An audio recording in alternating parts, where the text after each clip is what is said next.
कि गौरव घर पर कहीं नहीं है, लेकिन उसको इस बात से कोई परेशानी नहीं हुई क्योंकि गौरव अक्सर अपने मूड के हिसाब से कहीं कहीं दिनों के लिए घर से बिना बताए गायब हो जाया करता था। दोपहर के टाइम किसी ने घर के दरवाजे पर नॉक किया। रणवीर ने जाकर दरवाजा खोला तो सामने गांव के सरपंच का बेटा प्रताप खड़ा हुआ था। अरे प्रताप भैया, आइए आइए, कहते हुए रणवीर ने उसको अंदर बुलाया और फिर दोनों हॉल में बैठकर बातें करने लगे। रणवीर उससे बात तो कर रहा था, लेकिन उसके चेहरे पर एक अजीब तरह की घबराहट सी नजर आ रही थी। राधिका सर पर साड़ी का पल्लू रखे हुए दोनों के लिए पानी लेकर आई। प्रताप उसको ऊपर से नीचे तक ललचाई नजरों से देखने लगा। जब राधिका ने उसको पानी दिया तो उसकी प्रताप से नजरें मिली तो वो भी हल्के से मुस्कुरा दी। ओहो, तो ये है नहीं दुल्हन? तुम्हारी तो लॉटरी लग गई रणवीर। दुल्हन तो बहुत खूबसूरत मिल गई। जी शुक्रिया प्रताप जी, रणवीर ने घबराहट भरी मुस्कान के साथ कहा। उसको लगा था कि राधिका पानी देने के बाद वापस चली जाएगी, लेकिन वो तो उनके साथ वहीं बैठ गई। उसके बैठते ही प्रताप ने उसकी और तारीफ करनी शुरू की और थोड़ा हंसी मजाक करने लगा। राधिका भी उसके साथ किसी नई नवेली दुल्हन के जैसा शर्मिला रिएक्ट नहीं कर रही थी, बल्कि अच्छे से बातें कर रही थी। यह देखकर पता नहीं क्यों रणवीर के चेहरे पर काफी परेशानी नजर आ रही थी।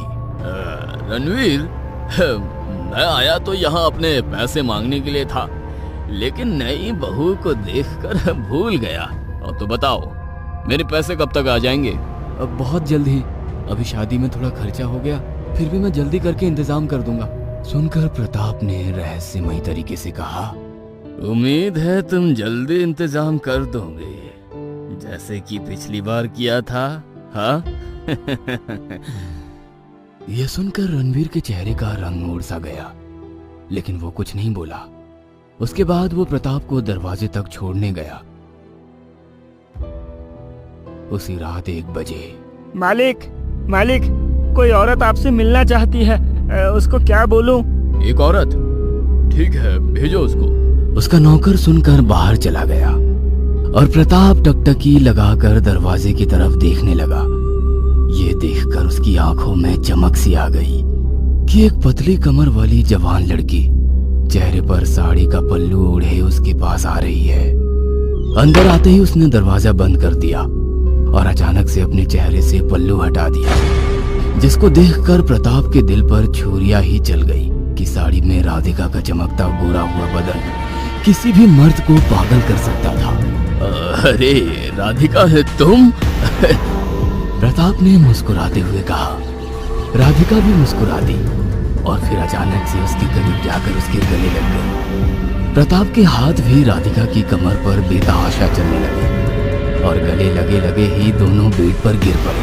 अब राधिका और प्रताप के चेहरे के बीच थोड़ा सा ही फासला था।